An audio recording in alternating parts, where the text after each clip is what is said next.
We're ready in the commentary box, the drivers are ready as well, and here is how the grid will line up for the final time in 2024. 12 teams ready to take to the field, and it's Honda on pole position. Shota Nematane, the man who will lead their chance at the start. Soya Suzuki on the front row of the grid as well. Then Team Porsche with Benjamin Hengse for company on the second row, and Lexus with Kanata Kawakami. Alongside Adriano Corazza will take along for Toyota later on, with Yamanaka starting this race. Subaru with Angel Nestroza also at the wheel. Genesis line up 7th with Dean Helt starting this charge for them. Jun Hashima for Ferrari lines up P8. 9th position Yusuke Goto for Chevrolet. 10th is Mercedes-AMG with Guy Barbara starting their charge. Then it's Audi and Daniel Penko, the Spaniards. And Mazda completing the 12-driver strong field with Robbie Heck. Now, the only dry compound of tyre that the teams have are the medium compounds. And as the track is dry, they are all starting on the mediums here, Jimmy. Now, it's a rolling start, so we shouldn't expect any dramas down towards the first corner. But up the rise through Eau Rouge and Raidillon, there's a good chance of some overtakes.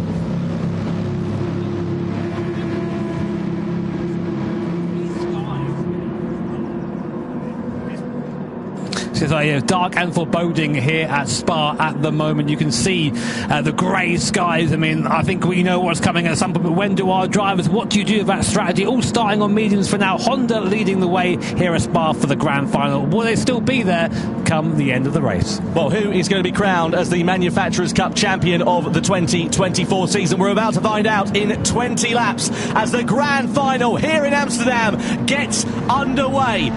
Honda leading the field across the timeline. We are ready to go racing for one more time this season and crown our world champions here at Spa. Honda lead the field down towards the first corner, and already a flash of rain looks like it's beginning to start in these early stages. BMW, Porsche, Lexus leading them down towards the first turn. Out of La Source, up through Eau Rouge and Raidillon, and on the run to the Kemmel Straight and into Les Combes is where we'll see the slipstream coming into effect. And of course, for Nematane, the man who's leading the charge, he does not have that hole being punched in the air in front of him, so he may be under a bit of pressure in the early stages. You can already see a little bit of water on the racing line on the circuit, so let's see how this one works out. Here come BMW against Honda. Up the Kemmel Straight we go into Les Combes, and Suzuki takes over the lead in the early stages at the front. Yeah, I mean, easy there. Porsche also looking at the inside. Big lunge there by Team Porsche, knocking Honda off early, returning the favour. Oh, Team Honda, big slap there. I think that's Nematane at the wheel there off that Honda. I mean,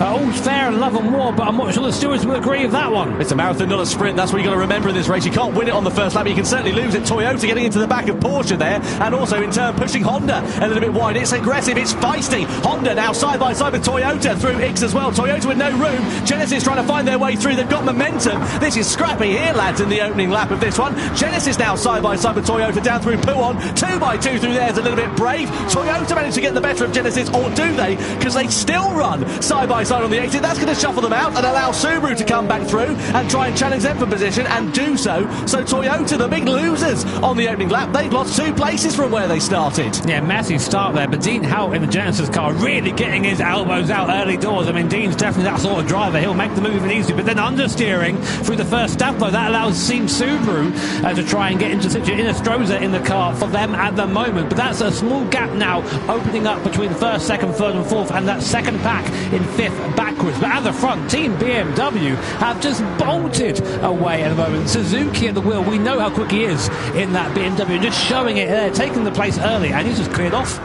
So Honda, not a particularly brilliant start to their race. Let's have a look at what happened here with this overtake then down into Leicu. On the outside here at BMW now, Honda, keep an eye out for Porsche behind, because they're going to come through stage right.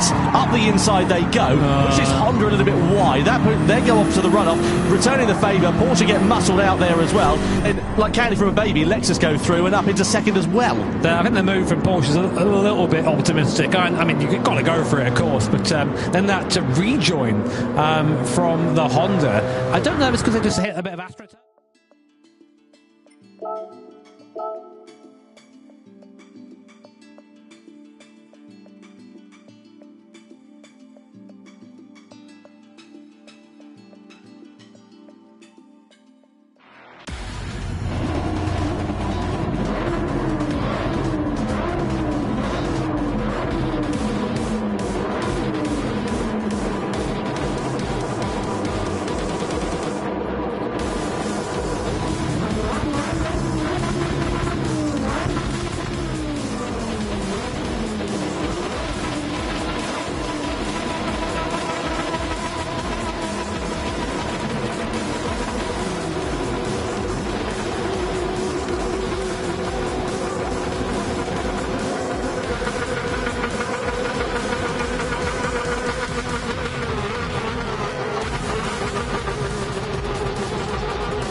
Yamauchi-san, here is the grid then, lined up, ready to go for the first race of the evening in the Gran Turismo World Series in the Nations Cup. Miyazono will start this one on pole position with Gallo alongside on the front row. This is a sprint race and, of course, will not only decide the grid for the next race, but it will give them points in this one as well.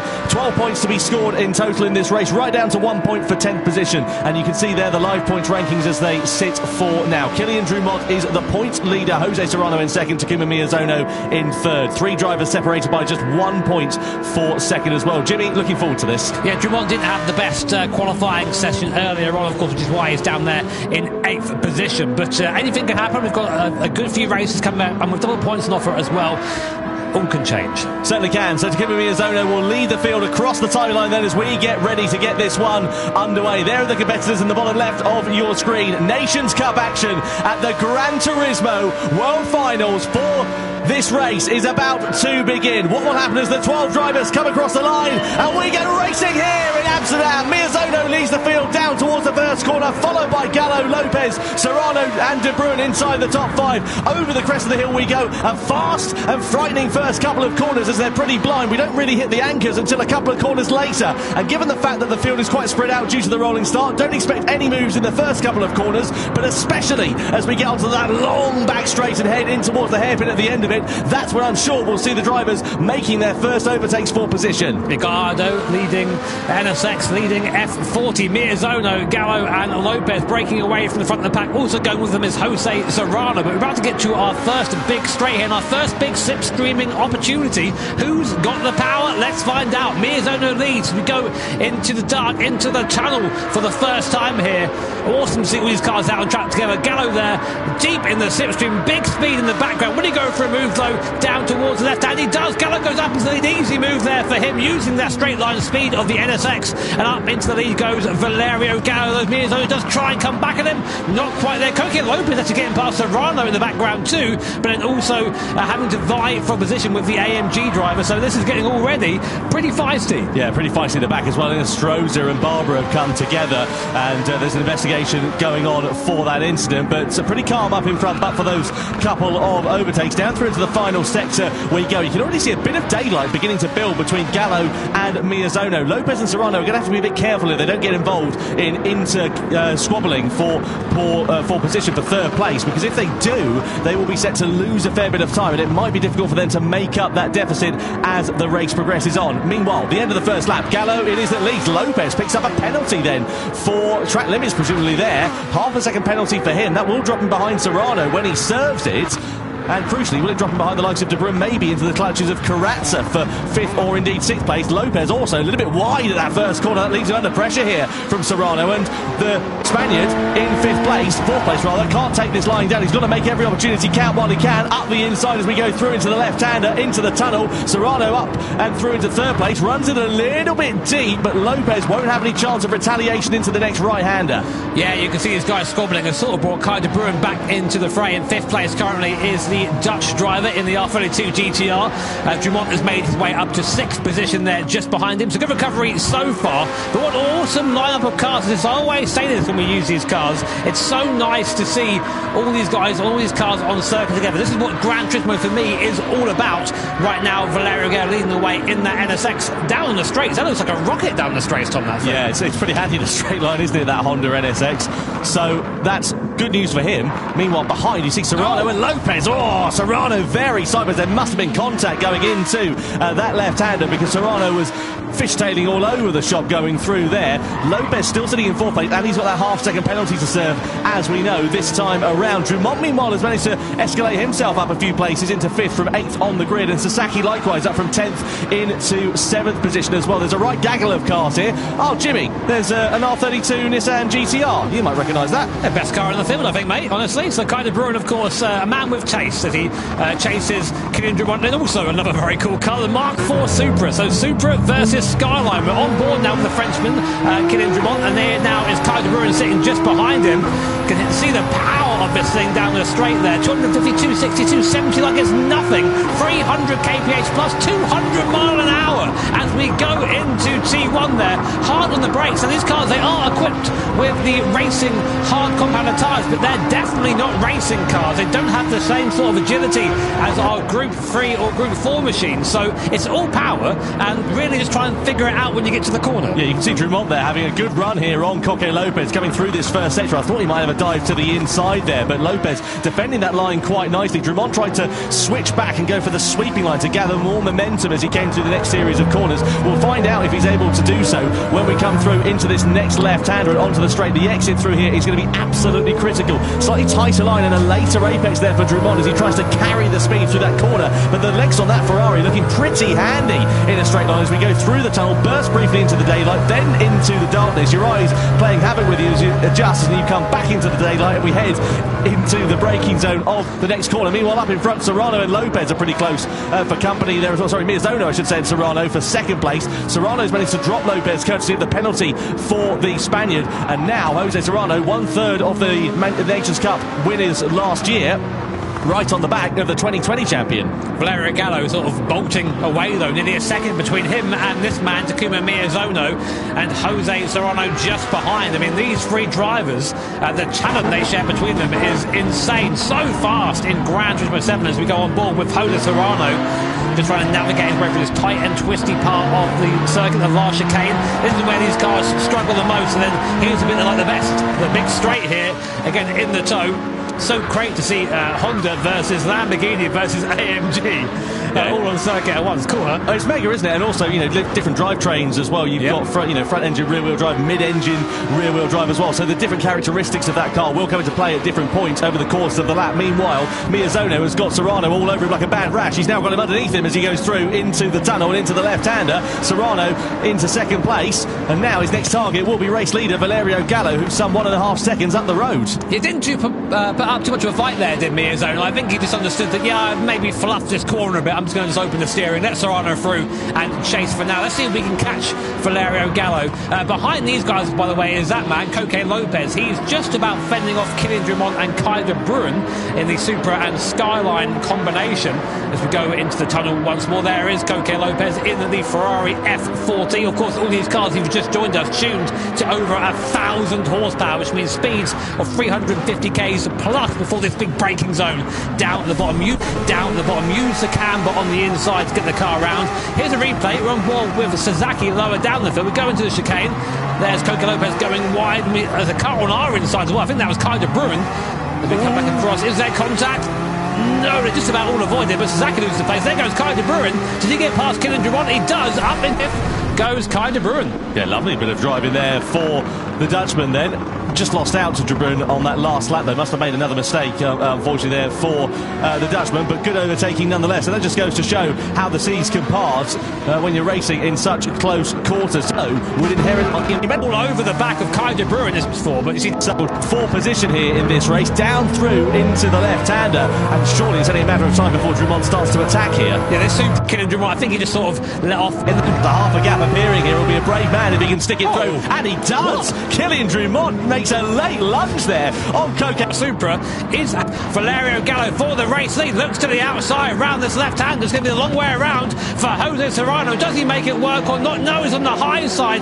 Gallo comes back on the low side. Great clean racing between these two drivers, and Gallo just chops him off there. Says, no, you know what? No more. I'm taking the line. And I have to say right now, Serrano looks a little bit more racy than Gallo does. Looks like he has the pace at the moment. Yeah, just looking at the pace last time around, Serrano 45.7, Gallo 46.2. I know, of course, Serrano would have had the advantage of the slipstream down that long back straight, but still, that's a good pace difference between the two. Serrano fastest overall in the first sector this time around, despite being behind Gallo. Gallo runs a bit deep into the penultimate turn. That's a warning sign there. He'll live to find another day. Can park it on the apex, but now he needs a good run out of this final corner, which he does manage to get, and just thwarts the challenge of the Spaniard for the time being. But we come across the line then to start lap 7 at Trial Mountain. Just a reminder, of course, 12 points on offer here in this race, and it could be set to change the championship order. What, Serrano there going for the drift entry? I'm not sure he meant to do that. I think he panicked a little bit there. It's so funny seeing Gallo come through there all just sorted out and gripped up, and Serrano just all sideways, but kept the car in one place, but definitely lost a bit of time doing that, but putting on a good show for our Dutch audience here. Through the first sector again. 7 laps down, 10 of 10 and 3 remaining. See how ginger they're having to be on the power going through there as well, just trying to get the power down, aren't they? They've got a lot of performance, these cars, 1,000 horsepower, but the stopping power, by comparison, it's like the brakes are made out of biscuit barrels at this point, because they just don't want to slow down when they get to a corner. I mean, to be fair to most cars, stopping from 350 kph isn't the easiest thing in the world, as we're about to see that now. 360 kph I saw there from Jose Serrano, and he almost, as Tom says, misses his braking, almost touches the back of Valerio Gallo there, and you can see there he's just hardly able to control this V8 under the hood of this AMG here. Now in the background, Miyazona is starting to slowly come back into the picture, but Serrano's definitely the fastest of his first three, but he just can't find a way by Gallo at the moment. See the live points rankings then. Gallo, if the checkered flag fell now, would be the winner going into the second race of the evening. 3 races to come here tonight in the Nations Cup. Out of the final corner we go across the timing. That's not far behind Kai de Bruin for 7th position as well. Coming over the crest of the hill through into that left-hander. Serrano a bit more composed this time through there. I think he learned from his last lap, didn't he? Look how much closer he is because of it. Now, if he's this close going to the tunnel, it's almost a guaranteed overtake. But Gallo has been very, very strong through this first sector all race. So let's watch on board. Jose Serrano locked onto the rear end of the NSX. Although Gallo not looking too quick for a bit this time. This might be Serrano's chance to strike.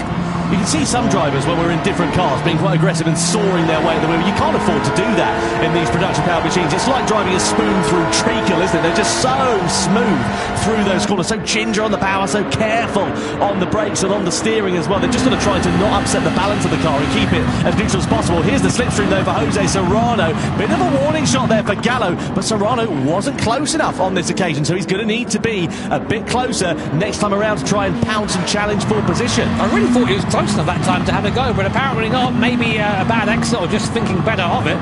Looking back now from the rear wing of the Honda NSX driven by Valerio Gallo, a man with lots of GT accomplishments underneath his belt. Very, very talented driver from Italy, and pretty much a Nations Cup Grand Final. I've got to say, I love this Honda NSX as well. It is so nice. Yeah, it really is. I mean, great to see all these cars out on circuit. Of course, someone, two sets for the replay. Here's Sasaki and Koke Lopez.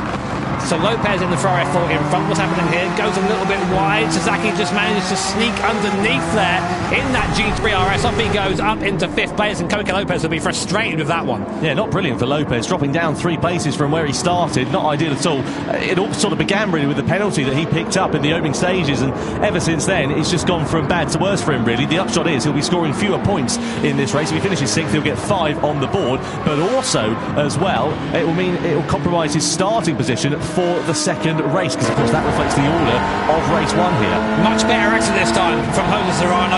A little bit of wheel spin from Valerio Gallo in front. We're deep in the toe. This has been the Spaniard's best chance at a move on Valerio Gallo. Gallo goes defensive to the inside. Serrano's going to be forced to go the long way around the outside. There's no camber out there. Really hard to keep the car in the corner. Gallo keeps it down low, keeps it tight. Serrano tries to drift around the outside but can't quite make it work. And now Gallo knows exactly what to expect come the last lap. But Serrano ever a threat in the mirrors. This is going to be so close on this final lap. You can sense it's bubbling up quite nicely. Will it boil over though for any of these drivers as we head towards the final tour here at Trial Mountain? We've seen a couple of mistakes creep in from Valerio Gallo over the course of this race. Seems to have ironed them out though in the latter parts of this, and is parking his car exactly where Jose Serrano doesn't want it. So down into the final chicane we go. Gallo it is that leads from Serrano. This is for pole position and of course for maximum points in the championship as well. Out of the final corner we go. Gallo it is that leads Serrano. I don't think the Spaniard will attack him towards turn 9, not unless he's a brave man, but we know he is a brave man.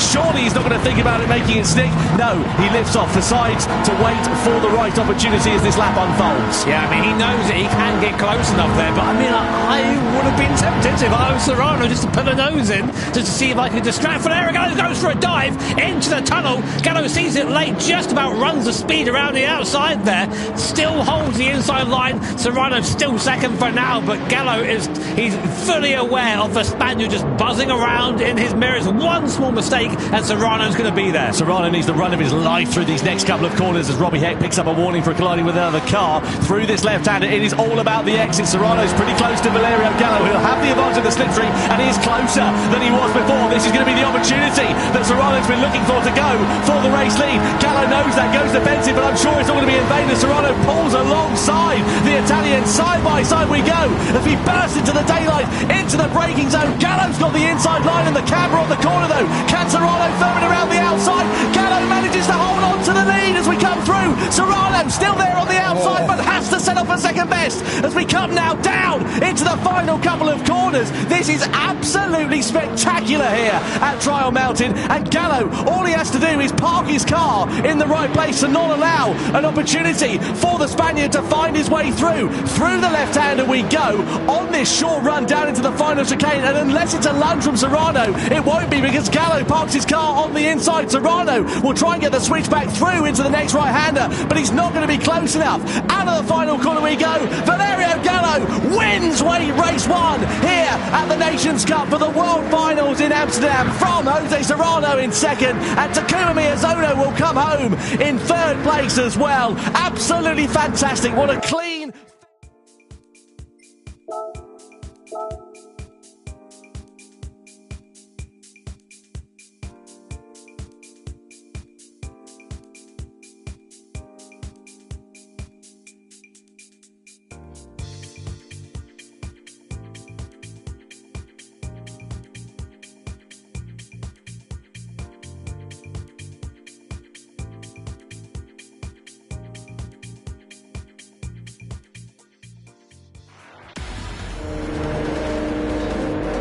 The Nations Cup Grand Final is on the way, and here is how the grid lines up for one last time in 2024. Red Bull X 2019 is the car, and on pole position the winner from race 2 and the championship leader Jose Serrano. Kylian Drumont joins him on the front row of the grid. Row 2 headed by 2020 champion Takuma Miyazono. Next up is Kai de Bruyne, the Dutchman, to a roar from the Dutch crowd. Angel Nostroza P5, he loves these cars, we know he can be quick. Valerio Gallo down in 6th place, he's got a bit of work to do, and he's got Guy Barbara in 7th position right behind him as well. Next up, Adriano Carazza P8 on the grid. And just inside the top 10, Takuma Sasaki, who's had a bit of a difficult second race. Completing the top 10, it is Robbie Heck, the American driver. Next up, his compatriot Callum Roach in P11. 12th and last on the grid, Coque Lopez. He has also got a lot of work to do from that far back. Now, let's look at the tyres for the final time this season at the start of the race. Serrano, we are underway for the grand final of the Nations Cup in 2024 here at the Nürburgring. Serrano leads them down towards the first corner, followed by Drumont, Miyazono, De Bruyne and Nostroza. A rolling start for the drivers. I don't expect any heroics down into that first corner, but you should expect Serrano to try and clear off into the distance with the soft tyres and the clear air in front of him. You look at the gap already, 7 tenths per second in the background there as Roach gets by Sasaki. Gallo also moving behind Carazza, but Serrano, the right choice to him for his race, is just going to get away early and try and avoid squabbling with his guys behind him. Drumont ahead of Miyazono, and Kai de Bruyne looking already for a move on Takuma Miyazono. Maybe a bit of contact on the way there through there, but De Bruyne up into 3rd place and showing his intention early. Yeah, didn't take that one lying down, did he, Kai de Bruyne? He wants to make hay whilst the sun shines. He knows how tricky this Nordschleife circuit is. We're on the Grand Prix layout at the moment, but as we head on to the proper Nordschleife, it really does begin to narrow up. Look at that, 1.5 seconds for Jose Serrano in the opening stages of this race. Keen to see also what Robbie Heck is going to be able to do from 7th position. He's on the soft tyre, and he is going to be a lot quicker than those in front of him on the medium compound tyre. But will he be able, of course, to use that speed? That's the question that we were asking at the start of this race. And as we head on to the green hell, we're about to find out what will happen. Bit of a wiggle on the exit of the corner there for Kai de Bruyne. And down in towards the elevation and the fast part of this circuit we go. Just beautiful to watch, and then try and use some of the strategy a little bit later on to try and play things out. It's mad seeing the speed of these things through the first part of the Nordschleife here. The Nürburgring proper. Well, it's a corner before breaking hard down to Arben. Just touch the grass there on the left. Very enough to get away with that, and now we plummet down towards the forest, between the trees, down towards the compression and the foxhole. Again, completely flat down here for these drivers, keeping that foot pinned even for the left-hander here before we slow right down for Adam now forced a very tricky section through here. And Takuma Miyazono showing that he can follow close to Kai de Bruyne. He's touched a couple of curbs through there, unsettling the car. You don't want to do that. The curbs here on the Nordschleife are very tall. You hit them in the wrong way, they're going to send you into the barrier. Robbie Heck making good progress. He's got himself ahead of Angel Nostroza, up 5 places from where he started. So he really managed to take advantage of that soft tyre when they were on the Grand Prix layout. You know, and De Bruyne very close to one another. And then a converse as well, Jimmy. You know, we're talking. Oh, just gets a little bit sideways there. There's contact there. Barbara hits the wall and hits Gallo. Carazza just about manages to get by all of them up into, I mean, it's going to be a net 6th place once he gets by Valerio. There it is. So a nice start from Carazza there, if not a little bit hectic. Yeah, it was all hectic in front of him, really, wasn't it? With Barbara and Gallo coming together in that second corner, and that sort of started off that chain of events. Either way, it's worked out quite nicely for the Brazilian, as Kai de Bruyne has still got Takuma Miyazono all over his rear wing at the moment. Drumont's doing enough, 3.6 seconds though behind Jose Serrano, but the race will come to him a little bit later on, so there's no point worrying about the gap in front. All he can do at this point is control what is in his hands, just worry about his own race and get on with the job. In towards the carousel, probably the most famous section on this Nordschleife circuit. I'm watching something. How? That's absolutely frozen through there. Now we get to the highest point of the circuit, Hoa Axe, this corner, and it's all downhill from here, although literally, not figuratively, as we now just try and make our way through what I think is the most challenging part of the circuit. So much camber, so much elevation here from movement, like it's nothing. Completely flat through there. On the brakes, use the camber on the inside on this right hand, and again, dive to the left, hug that curve before you come up to Bridgeton 1 and Bridgeton 2, otherwise known as YouTube Corner. in this right-hander. Again, just throwing the car. It looks effortless in this Red Bull X 2019. It's just ridiculous to watch this, isn't it? So blind they are, those corners as well. They come up you so quickly, don't they, through there. Just a little bit wide through on the left-handers. A few moments to go. Down through the compression we go into there. Just a lift of the throttle there. It's a Franz car. What's going on?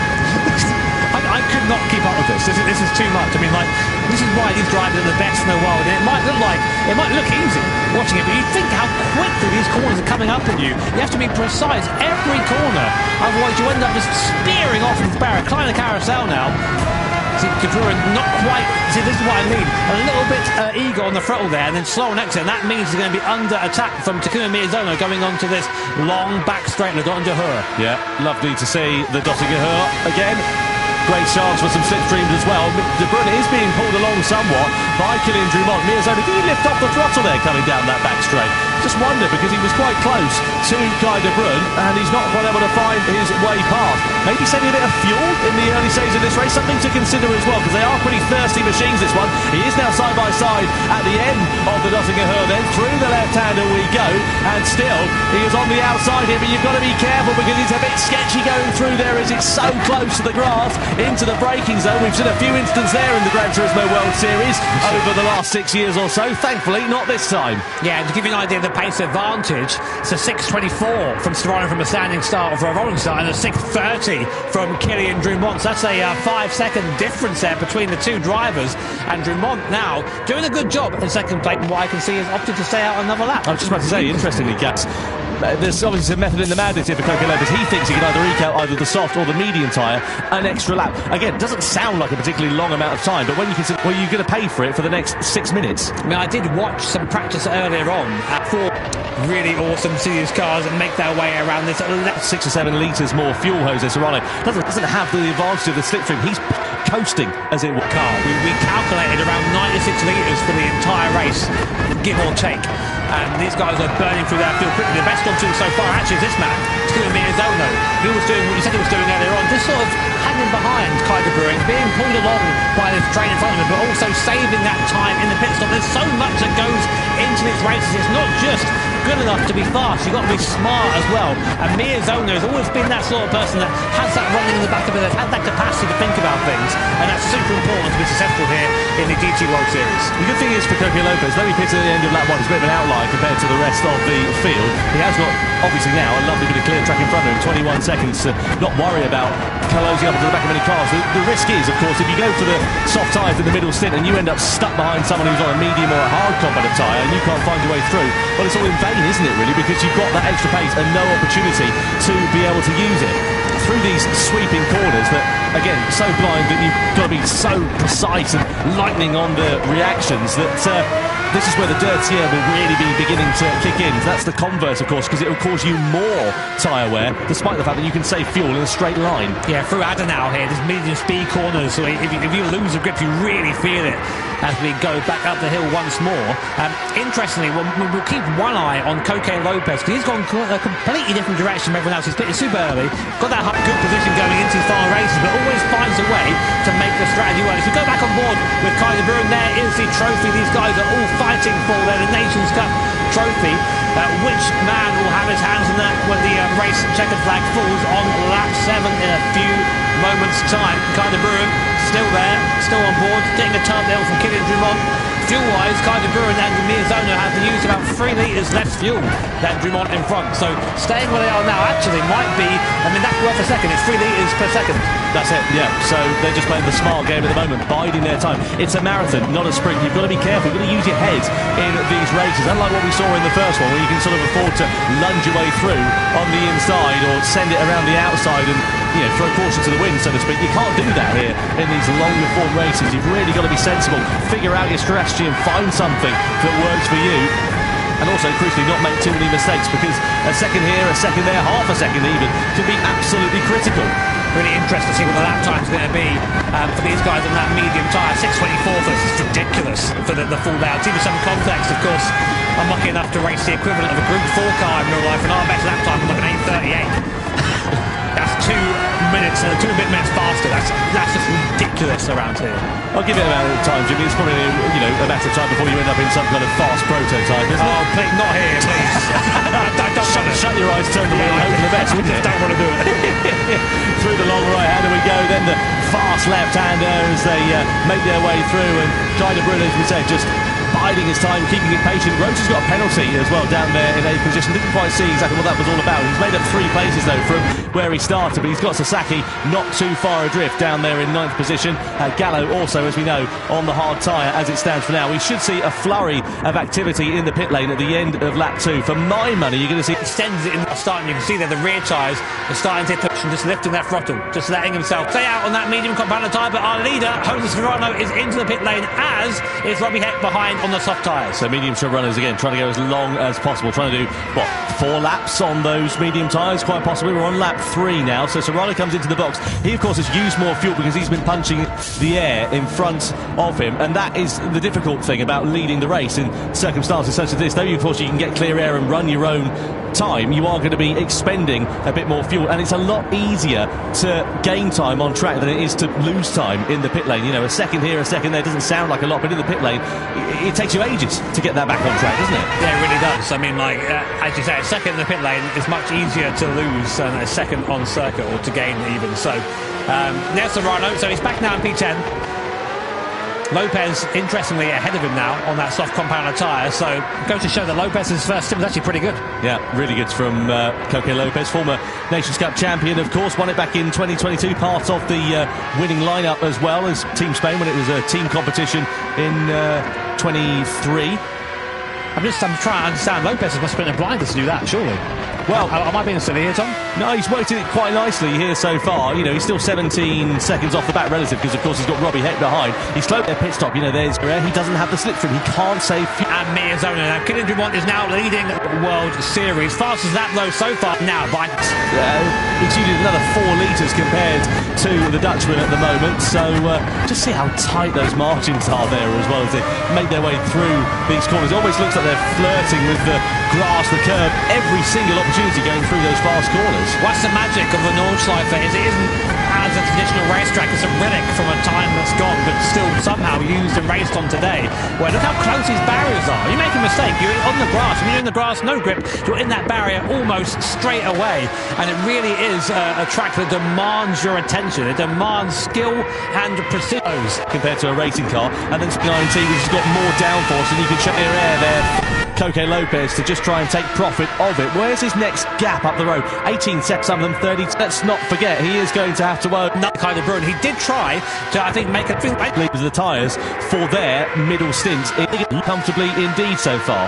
You want your fuel down. You can do that in these cars. You can turn the fuel mix down a little bit. It slows down the car, but saves a little bit of fuel on the straight when you've got the slipstream anyway. The car has to do that work. It's the right time to do it as they all brake hard down into the end of the lap. Off the Nordschleife, we go back on to the GP circuit, and as predicted, all 3 cars come into the pit lane, but that will mean that De Bruyne or Miyazono will likely go up into the lead now. Look at the fuel difference. Miyazono has saved 7 litres of fuel over Dumont. That's massive. That's over 2 seconds. It's huge, absolutely huge. As we say, very, very difficult to gain that back when you get onto the circuit, unless, of course, you're following a car quickly on the Dottinger. So De Bruyne, Dumont, Miyazono, Inestrosa and Roach all in the box off of the medium compound of tyres. Sasaki and Karatza have decided to carry on, presumably in their middle stint, unless they've just not come around to the pit lane yet, because, of course, they were a fair old way back. So fuel going on board, soft tyres for Dumont and De Bruyne. Miyazono, the outlier there, he's going onto the hard compound of tyre for this middle stint. So he's going to try and hopefully gain track position and then keep the rest of the drivers behind him on the Nordschleife circuit, and it's worked out quite nicely for Miyazono because he has now got track position, but of course he's got a slower compound of tyre. I have to apologise for missing something a little bit earlier on. I wondered why Serrano had dropped behind Coque Lopez. It's because the opposite taken his fuel there. He's done his fuel stop, Serrano, now. He's putting all the fuel he needs to get to the end of the race, and now has track position over Miyazono, Dumont and De Bruyne, but he does have to go onto that hard tyre at the end of the race. Miyazono opting to do that now, so really there's a bit of a gap again for Serrano to drive into, so that that might have been an amazing strategic call from Jose Serrano. Here is that you've got to thread the eye of a needle through these corners.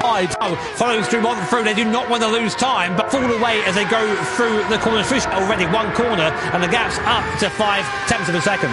Might not work out for the better there. He's really in P7, and he is such to 8 rather on the medium competent tyre. So presumably they're going to get agree with each other. They can get a bit of that in F1 as well. Drivers when they've got Sasaki give him very final fastest lap of the race set by Valerio as well. So what he needs to do really is try and get onto the back. Huge for the new here. He's in a little way because there are cars who maybe aren't for the 5th time. He launched the car to the bottom here. To rob dividends when we come through the last real corner before we get onto the back straight. Serrano, but there's still two. Only really to worry about him is the top 5. This one, everything from the duck panel stuck at the end here, and I cannot wait as Serrano championship standings, which is not where De Bruyne as well tyre. So fine now, the top to work in the license test qualification. Now, just are the best drivers in the world. They're glad to come out. 0.7 seconds. That gap was 2.5. Too long as well. That's the. He's right there. Look how close. Sasaki will be coming into the pits. I wonder if he's going to be a bit of an upside. They've got the win here in the Grand Final on the soft compound tyre. Serrano has driven well for that hard compound. Look at the difference here. He's just a sitting duck at this point. Yeah, Mirzona's had a particularly good run in this weekend so far, and he's now all over the back of Jose Serrano. He's lunging his way to the inside of the Spaniard, down into the hairpin, and Mirzona goes up and through into 3rd place. He made that look so easy, and that then elevates him up into 3rd now in the championship standings. Next target, Kylian Dumont, and he's only 6/10 of a second away. Yeah, I mean, this is it now. If you're in that driver's seat, you're just feeling egged on. You think, right, I've got one, let's get another one. And then the thing is, 3.5 seconds in front of this is Kai De Bruyne. So will Takuma Mirzona have the pace to catch the Dutch driver? He's there because of his great fuel saving. Will Mirzona go for a move here into the chicane? He's looking at it. Oh, he does!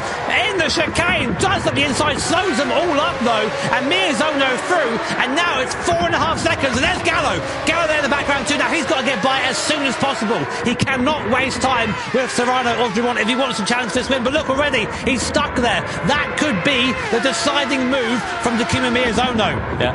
Difficult times then for Valerio Gallo. You can see there if there's a tie at the point, it'll be the driver with the higher result in this grand final race who will be crowned as the champion. Now Mirzona is up and into 2nd. That's enough currently for him to be crowned as the world champion. But he'll be tied on points with Jose Serrano, so of course he needs to finish ahead of the Spaniard. Serrano currently in 4th place, and now here's Gallo trying to make his attempt at a pass over through flag puts on Serrano, but nothing doing for him at the moment. He's so much faster than the Spaniard because the Spaniard's on the hard competent tyre, but he doesn't have the opportunity to use that extra pace, and he's gone underneath him. He's going to be forced to the outside line here. Gallo's going to be later on the brakes. Is he going to sweep his way through on the inside, then goes to the outside line? Very close quarters here for Valerio Gallo.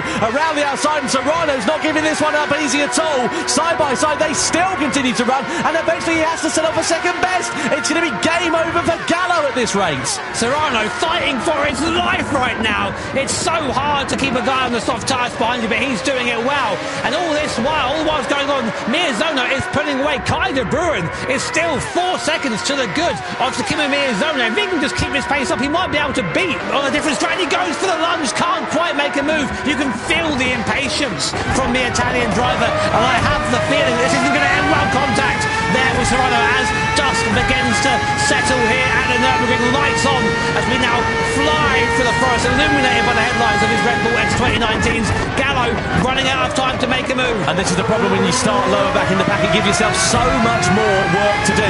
Gallo has really been compromised by his poor race 2, and now he is paying the price for it here in race 3. He picks up a warning for his troubles as well. One more of those, it'll be a penalty being issued by the stewards. And he's still stuck behind Jose Serrano. He can feel the hopes and dreams of a world title, a 2nd Nations Cup championship slipping through his fingers at the moment. Meanwhile, Mirzona will be rubbing his fingers with glee in about half a lap time if it finishes as it is. I don't know if he can get there. Kai de Bruin's pace in this hard tyre is exceptional. He is being caught by Takuma Miyazono, but not quick enough. Not quick enough, I think, to have to fend off. Here comes Gallo once more, looking for another place up towards the mud curve. He's side by side with Serrano. He can't make it happen. Serrano, a defensive masterclass from the Spanish driver. This guy knows exactly what he's doing. The sparks being kicked up in the dust by the Red Bull X 2019. Now looking into the carousel, into the corner before the carousel. Still can't find a way by. It's a disaster for Valerio Gallo. Look at Gallo, he's all over him like a cheap suit here, trying to find his way through, going in towards the carousel, but this is nothing he can do. You can't go 2 by 2 through that corner, not unless you fancy a taste of the barrier. And Drumont, meanwhile, a bit of a cork in the bottle here at the moment as well, just keeping his powder dry up the road in 3rd place. And this is so frustrating for Valerio Gallo. I'm sure it's going to be game over because we've got less than half a lap to go. And Miyazono, meanwhile, is closing up onto the back of De Bruyne. He's brought the gap now down to 2.4 seconds. I don't know if the victory in the race overall is going to be in question, but he will finish crucially ahead of Jose Serrano on the road, which will be enough, even though it's a tie, for him to be crowned as the Nations Cup World Champion of 2024. This is absolutely superb. So Serrano is doing his best to try and stay on the back of Kylian Drumont, because if Serrano can get by Kylian Drumont, he will be the champion for 2024. But of course, he's got Valerio Gallo behind him. It's looking one eye forward, one eye back, and Gallo is doing everything he can to find a way by. But it's so hard to overtake around here, around an Evergreen. But we're now coming on to the best place to do that, on to the Dottinger Her. It's going to be a slipstream battle between these 3 drivers, and basically, if Serrano can get by Drumont, he will be our champion for the year. Miyazono now has caught Kai de Bruin. He's right on the back of Kai de Bruin. If he can overtake de Bruin, he will be unquestionably the 2024 champion. This is so important for the championship. One more straight to go then to define the 2024 title in the Nations Cup. Miyazono pulls out of the slipstream and sides his way past Takuma Miyazono. But what's happening in the background? What about Drumont and Serrano in the battle for 3rd place there as well? It's very close between them, but Miyazono, he's going to have enough in his pocket. This will give him a 4-point advantage as we come to the checkered flag if he's able to stay ahead of Kai de Bruin. The Dutchman would love to take victory though. De Bruin's out of fuel, Tom. He's out of fuel. Oh, disaster for Kai de Bruin. What does that mean though for Drumont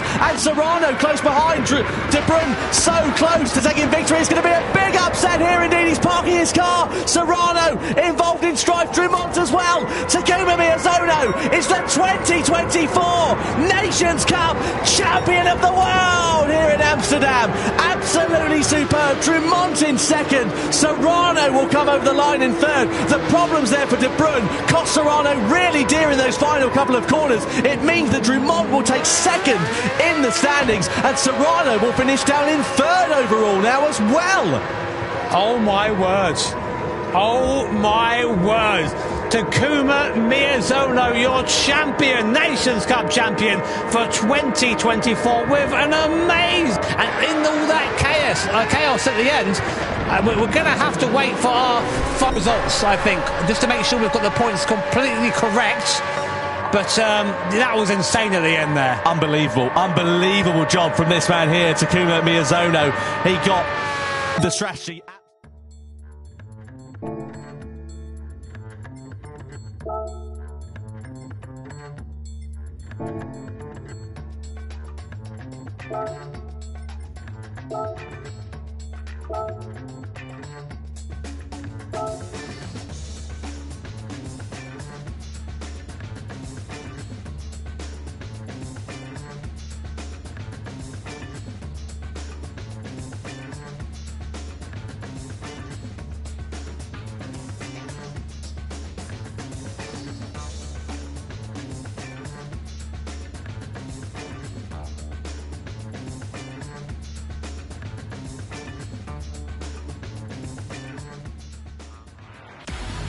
And the drivers are already out on the circuit as we get ready to go for a 28-lapper at the Red Bull Ring in Austria. Who will be claiming the checkered flag and those all-important points as we have our first look at the grid. Starting on pole position, it is Mohamed Badima in the Ferrari 458. Porsche represented by Benjamin Hengste from Hungary on the front row of the grid. Daniel Fenton heads row 2 with Mercedes-AMG, and Kylian Drumont in the Subaru BRZ alongside row 3, Thomas Laboutelet in the BMW M6. And then next up it is Paul Ura in the Mazda RX Vision Gran Turismo concept. Then it's Jose Serrano, 7th on the grid ahead of Brenda Roush in the Chevrolet Corvette C7. Nico Romero heads Genesis's charge. He lines up 9th position with Daniel Penco, the Spaniard, alongside him. Next up, it is Mateo Estevez in 11th place. And 12th and last on the grid will be Coque Lopez in the Lexus. Won last time out a few weeks ago, just to remind you. Now, as you can see, the weather conditions far from ideal. It is sopping wet out there. No choice for these drivers here, Jimmy, to start on the wet compound of tyre. No, you have to do that, otherwise you'd just be completely gribless for the first couple of laps or so. But Medina out front in that Ferrari, feeling fast, obviously, as he said a bit earlier on. So if you're him, really... Underway then here at the Red Bull Ring. As been through Killian Drummond, don't think it's a 5th place. He's at the head of the field.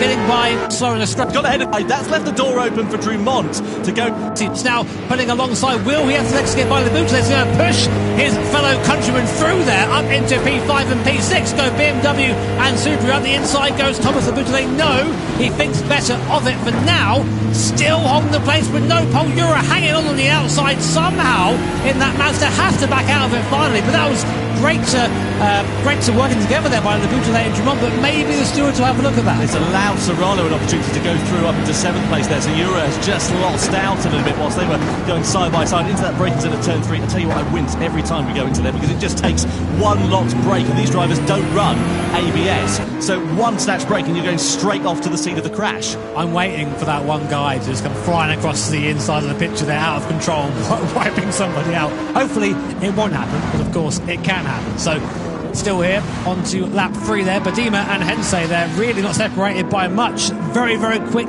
in these wet conditions are the Ferrari and Hensei. 3.5 seconds back is Fenton. So these guys seemingly the ones to beat in the moment. Lap times in the high 138s for the two leaders. We expect the crossover time, by the way, to go on to intermediate tyres about 137 there and thereabouts. You can see Badima with that big old slide in that Ferrari 458 as he came through the right-hander. But that's the crossover time. Rain is still coming down as it stands for now, so just keep an eye on the weather conditions. If it starts to dry out, when the times get down into the 1 minute 37s, that's when we should see drivers thinking about boxing for inters. Yeah, I'd love to take a look at the weather radar, of course, a feature in...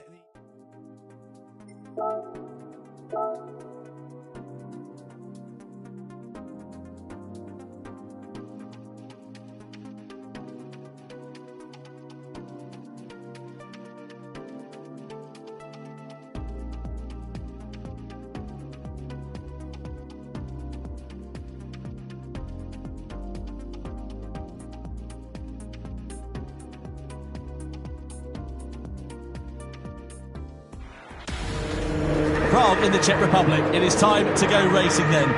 Drivers are lined up on the grid here at Track and Trail Seaside. Who will be claiming the checkered flag, though, in 32 laps' time? Well, Takuma Miyazono did it a few weeks ago in Montreal. Can he make it? 2 wins from 2 rounds here tonight. Valerio Gallo also joins him on the front row of the grid. Row 2 is headed by Takuma Sasaki. And alongside him is Callan Roach, 4th place for the American driver. Next up, Guy Barbara, all the way from down under in Australia. And he has got Keider Brun for company, the Dutchman. Next up, Adriano Carrazza, been in the war so far tonight. Can he right the wrongs? Jose Serrano, former and also reigning champion, lines up 8th position with Angelo Stroza, P9 on the grid. 10th place will be Killian Drummond. He needs a good race to get his points tally off the ground. Robbie Heck lines up P11.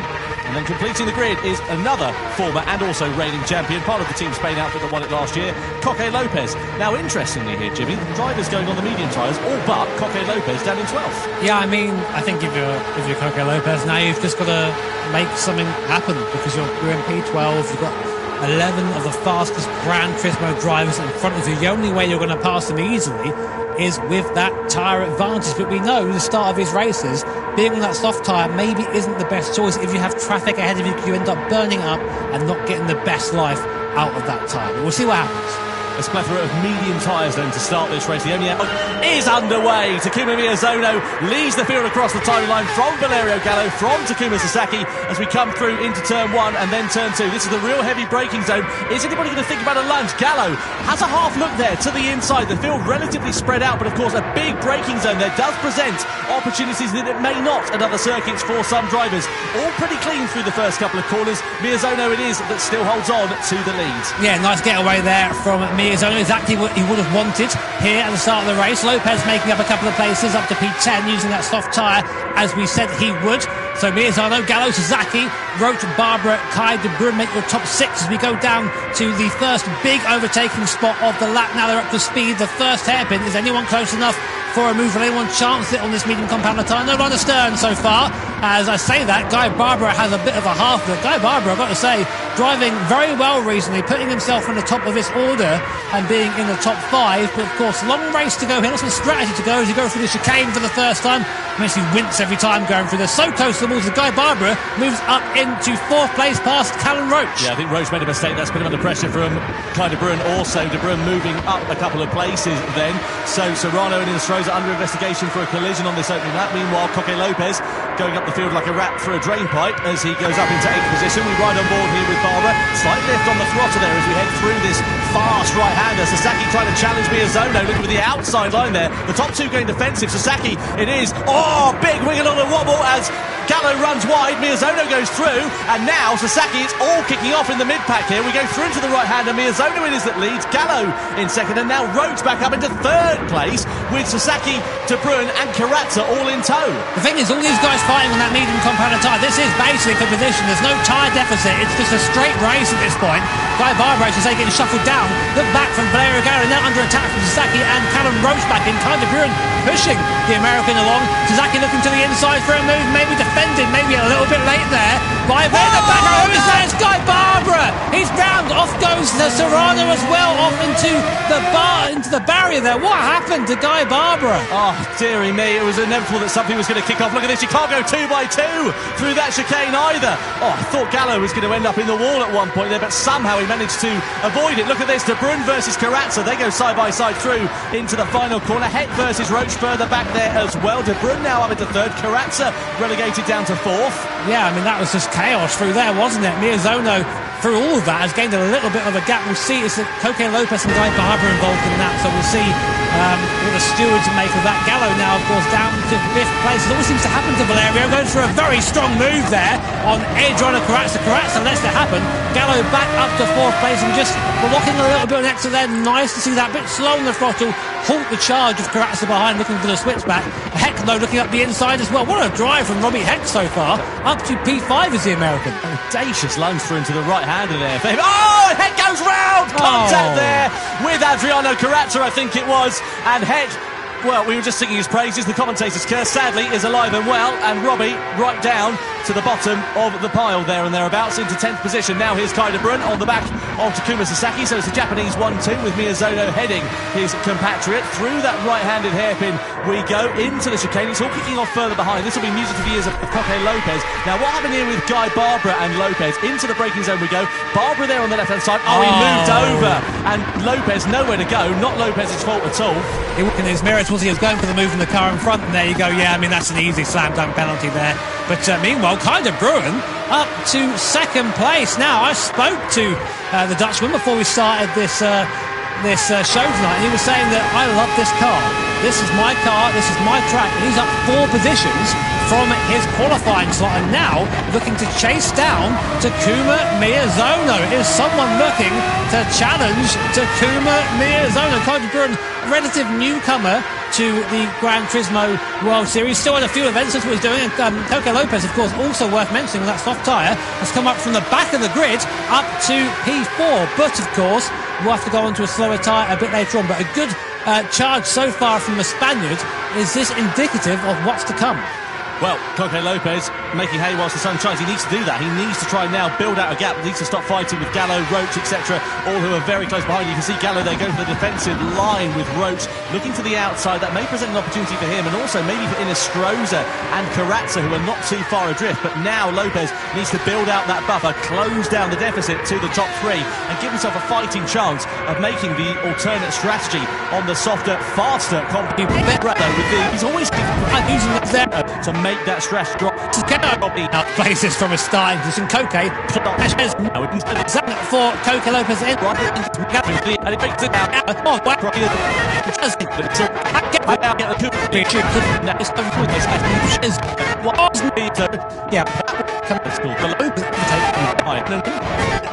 his wheel tracks. Is he going to try and it's him? You couldn't go because it's the first on a Tom Gatter so he goes to right there and brilliant gap up and brought it in the back of the group. Dumont started 10th. Here's the replay. Let's try and unpack what happened here, because a lot went on very quickly. So here's Serrano. Dumont on the outside here, turns into the corner. There is contact there, but it's not. And then more again from Kai de Bruyne. That was a difficult one now. I mean, Dumont definitely drove into the back of Serrano, but could you wager it was a bit of a weird line from Serrano? Well, look, it's under investigation. Let's see what the stewards team. Let's see the big losers in that, Callum Roach, and also, to a point, Kai de Bruyne as well. He got duffed up in the action there as well. So what are we now? 4 laps to go. Dumont, Gallo, Lopez for the win. Just a reminder, Dumont hasn't scored in the Nations Cup up until this point, and he threw the victory away a few weeks ago in Montreal. So grid position, Dumont +9. Gallo, where he started, Coque Lopez +9. Robbie Heck +7. This has been an amazing strategic race from the next minute go then. That the other competitors are ready. 5% more on the to make you right on board. Dumont there. And take that toe. Unfortunately, it boiled up. 21 if on Kylian Dumont and for Coque Lopez, and you can see the outpouring of emotion there for Valerio Gallo. It hasn't been a particularly easy couple of seasons. He won the Nations Cup back in 2021, if you remember, and it's been a bit of a lean period since then. He's been there and thereabouts, but he's suffered a lot of misfortune along the way. He's been practicing day and night, hours and hours.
you.